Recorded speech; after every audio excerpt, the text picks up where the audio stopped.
হাত দিয়ে গোল করা বিখ্যাত তিনজন ফুটবলার এবং লাস্টের জন তো হাত দিয়ে গোল করে ওয়ার্ল্ড কাপ জিতেছেন। Number 3 Kylian Mbappe.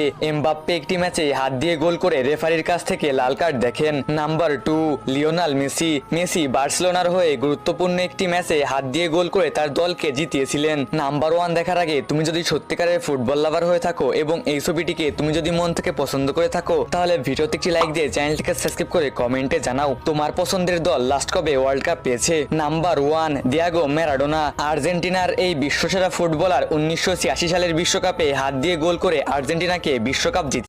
হাত দিয়ে গোল করা বিখ্যাত তিনজন ফুটবলার এবং লাস্টের জন তো হাত দিয়ে গোল করে ওয়ার্ল্ড কাপ জিতেছেন। Number 3 Kylian Mbappe. এমবাপ্পে একটি ম্যাচে হাত দিয়ে গোল করে রেফারির কাছ থেকে লাল কার্ড দেখেন। Number 2 Lionel Messi. মেসি বার্সেলোনার হয়ে গুরুত্বপূর্ণ একটি ম্যাচে হাত দিয়ে গোল করে তার দলকে জিতিয়েছিলেন। নাম্বার 1 দেখার আগে তুমি যদি